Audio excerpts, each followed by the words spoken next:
Lo que pasó con Chuy de la cuarta tribu. ¿Culpable o inocente? Ayer me salió un post de la cuarta tribu, la página oficial del grupo, y ya la venía siguiendo y seguía pensando en lo que voy a escribir en este momento. Este grupo es originario de Chihuahua, México. Su género es rap cristiano. En los últimos meses estaba creciendo mucho su ministerio, hasta el arresto del cantante por un problema bastante grave en el mundo, no solo en México. Vi este post como he visto algunos otros. Publicaron esto. ¿Sabes lo que se está enfrentando para que Chuy sea liberado? Será un milagro que salga, pues estamos justo en una época en la que todo es adverso en este tipo de situaciones. Por un lado, el feminismo, que quiere que todo violador y asesino quede encerrado sin piedad, lo cual en México sería espada de dos filos, pues realmente hemos conocido muchos casos de injusticia dentro de prisión, lo cual afectaría a miles de personas encerradas injustamente por esos delitos. Conocemos México, así que no nos hagamos de la vista gorda. Quien merezca ser castigado, que así lo sea. Pero antes tenemos que mejorar las investigaciones que se utilizan para definir una violación. Y tener bien claro que es una violación, pues por despecho miles de personas están encerradas. Por despecho. Atento a esa palabra. Por otro lado, audiencias tras audiencia propuesta.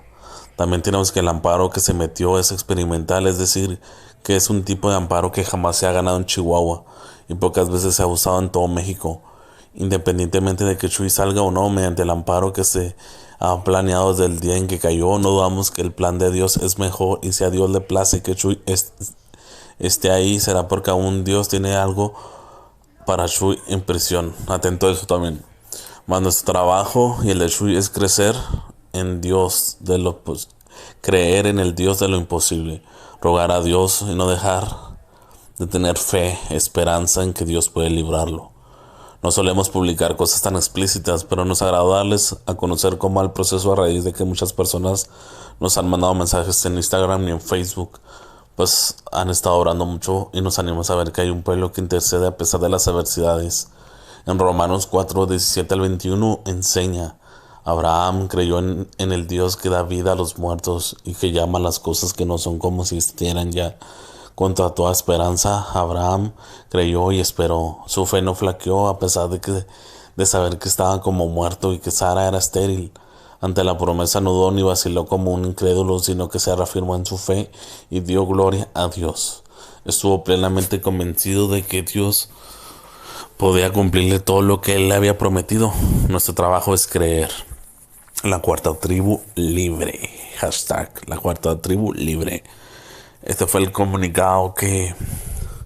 No, la publicación que hicieron. Y bueno, ahora empiezo yo lo que quiero expresar. Sin ánimos de juzgar, señalar, ni nada por el estilo. No somos jueces, no somos Dios. No tenemos la verdad absoluta. Las leyes pueden estar correctas, las leyes pueden estar incorrectas. Lo sabemos, y más en México. Espero expresar bien lo que quiero llegar con esto. No soy abogado ni mucho menos juez. Solo soy un cristiano que siente que se ha dado un mensaje erróneo sobre este caso. Y es algo que he venido pensando y ahora lo redacto para llegar a las personas que van a leer esto y los que apoyan al grupo. No somos nadie para señalar a la gente de sus pecados y que es Dios quien se carga de esto, pero es importante dejar algo claro y no justificar nuestras acciones y las consecuencias que pueden tener nuestros pecados, a veces tan fuertes. A veces nuestros pecados son tan fuertes que esas consecuencias que podemos caer en la cárcel. Creo lo más difícil para uno como cristiano es afrontar las consecuencias de nuestros pecados. Cito algunos ejemplos para que sigamos entendiéndonos. Cuando Dios te saca de algún tipo de drogas, las consecuencias podrían ser perder a tu familia, esposa, hijos, etcétera. Perder parte importante de tu salud. Nuestros pecados nos pueden dejar recuerdos aún en nuestra nueva vida con Cristo. Y tenemos que vivir con eso siempre. Es algo muy difícil tener que afrontar ese dolor, esa culpa. Aun cuando sabemos que Dios nos perdonó, tenemos que vivir con eso. Y esas cosas pueden ser las consecuencias de nuestros pecados. Y tenemos que vivir con ellas. Es algo muy doloroso. Es algo con lo que los cristianos debemos trabajar. Dios nos perdona, pero puede ser que las demás personas no, y es completamente completamente válido. Otro ejemplo que les puedo dar es una persona violenta que le pegue a su esposa, le grite y le haga mucho daño. Esa persona conoció de Cristo y se arrepiente y le pidió perdón a Dios y a su esposa.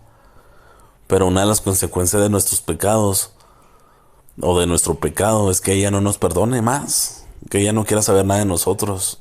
Nuestro pecado y nosotros mismos nos ganamos eso. Perdemos a ese ser especial por nuestro pecado y tenemos que vivir con eso, con esas consecuencias de nuestros actos, de nuestros pecados. Bueno, el punto es que las cosas que hacemos tienen consecuencias. Tienen consecuencias. Aunque nos arrepintamos o cuenten una historia diferente, pero debemos ser responsables con nuestros actos. Y mi acto me llevó a la cárcel.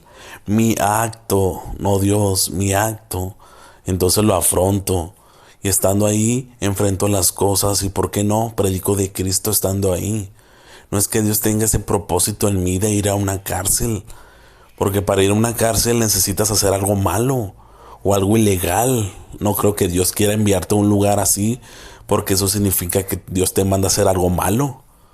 Y si hacemos algo malo es por nuestro poder, no por el designio de Dios. Decir que Dios te manda a la cárcel es erróneo. Dios puede usarte en cualquier lugar, haga lo que hagas. Dios te puede usar. Hay muchos cristianos que van a las cárceles y predican, llevan música, comida, etcétera, y no están encarcelados. Para decir que Dios los envió a predicar a las cárceles. Es como si dijéramos que los hermanos que van a los hospitales están en hospitales porque Dios les mandó una enfermedad para que prediquen en los hospitales. ¿A poco Dios va a querer que te enfermes y estés en un hospital para hablarles de Él? Obvio no. Muchos cristianos predican y llevan comida a miles de personas en los hospitales porque Dios puso en su corazón ayudar a esas personas. En cualquier lugar en donde estemos, sea un lugar bueno o malo, Dios nos puede usar para hablar de Él. Pero no es que Dios tenga algo que ver con que estés en ese lugar por tus propias decisiones, por tus errores, por tus pecados. A veces nos es más fácil ver lo que los demás hacen o si ellos tienen la culpa, pero debemos ver más a nosotros, ver más nuestros actos, nuestros pecados, que cada uno de ellos tendrá consecuencias graves, además de fallarle a Dios. Nos puede traer consecuencias a nuestra vida, aun cuando estemos arrepentidos.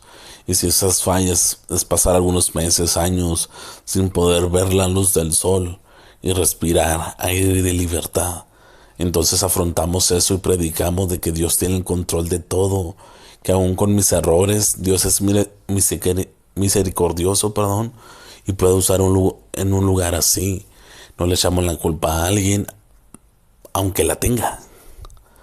No decimos que es por el feminicidio o porque se quedó poco frustrada y se quiere vengar la otra persona de mí. Porque si hay hechos malos, hechos que yo hice, los afronto, me arrepiento y afronto las consecuencias de mis pecados. No demos esos mensajes tan desviados de la palabra de Dios. Cometí un error y tengo que afrontarlo.